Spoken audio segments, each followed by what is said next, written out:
They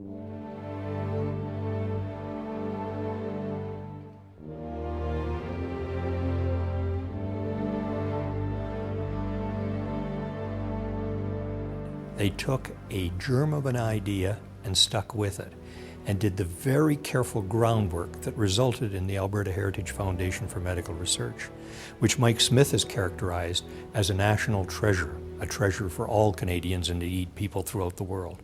So I think it's that recognition that they started this unique organization going, the development of a brain trust which is of benefit to all mankind. That's what they're being recognized for. Peter Lougheed began his 14 years as Premier of Alberta in 1971. By 1976, the wealth generated by the province's natural resources had presented his government with both a challenge and an opportunity. It was a complex question of what we did with setting up the Heritage Fund, which was putting aside 1/3 of the revenues that we were getting from royalties for oil and natural gas.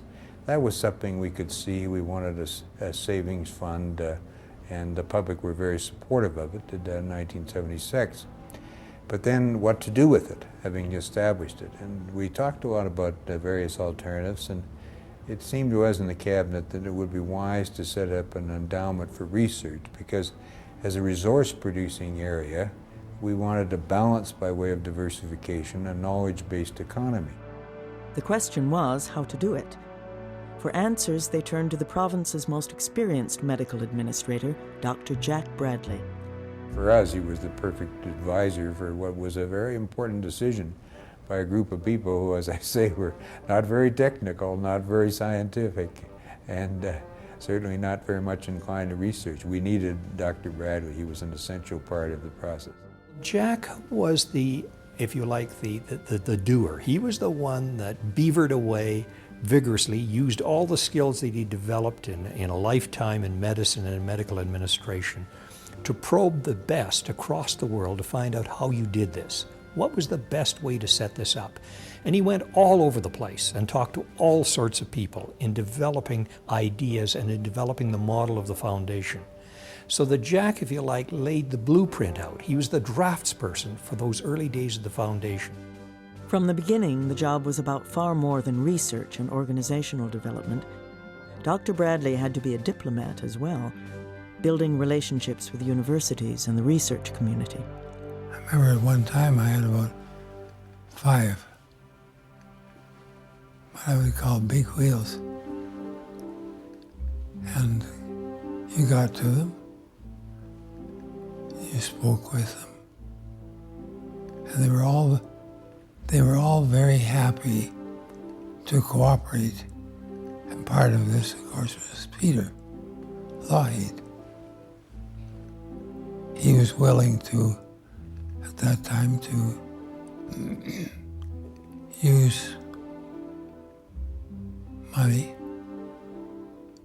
And somehow or other we convinced him that research in medicine was a good idea. We fit, and we had good chemistry, and we traveled a lot together. We went to Edinburgh, and we went to Boston, and we went to other areas together, and it was a busy time for me, but at the same time I wanted to do it myself and not just have it done by a minister. And so we worked on it together, and he was just very effective to work with. Never any interference from Peter, for instance. My work was carry on. I wanted to go anywhere, go. Not why. It was pretty fertile field at that time. And you see what it's done now. It's just boomed. The Alberta Heritage Foundation for Medical Research was never a standard government program.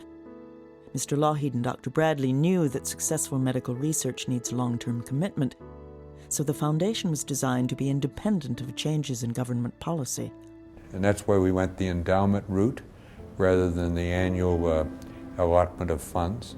And the endowment route started that. And then the structure was important because we brought together a group of trustees of the foundation who were basically lay people, but I knew every one of them, and they were very, very bright, and the presidents of the 2 universities. and we wanted them to very much be at arm's length. I tell the story that after the meeting with them the first time for breakfast, and I'm a fairly fast breakfast eater, I put down my knife and fork and I said, have a good day, I'll see you in 7 years. Now, I obviously saw each of them individually, but I never saw them as a group for 7 years. And they saw this as being a sustained long-term investment in research, that the idea that it was there for the long term would attract the best researchers to Alberta. And that, in point of fact, is what has happened. We've not only trained our own and sent them away for training elsewhere and brought them back, but we've been able to attract the brightest and best from around the world. And of course, their knowledge doesn't stop at the Alberta border. What they do flows across the world for the benefit of mankind. Since the establishment of the foundation in 1980, Alberta's financial investment has more than tripled. But what that investment has produced in terms of knowledge created and lives improved is incalculable. I think Mr. Lougheed was the visionary and the man who drove the agenda. Basically, it was his unswerving dedication, if you like, to the cause of creating this vehicle that saw it go through the vicissitudes, if you like, of developing a program, moving it through government, enlisting the aid of people throughout the world in creating it. It was that sort of tenacity, if you like, and vision that carried it forward. And of course, he was very ably assisted by Jack. Well, it's an honor to me personally, obviously. I value it very highly, but perhaps more than anything, I value the fact that I'm involved with Dr. Bradley and I'm involved in the concept of the foundation, because so many people have worked very hard on this foundation. And so this award is, I take it and receive it on the basis of not just myself and Dr. Bradley, but a multitude of people.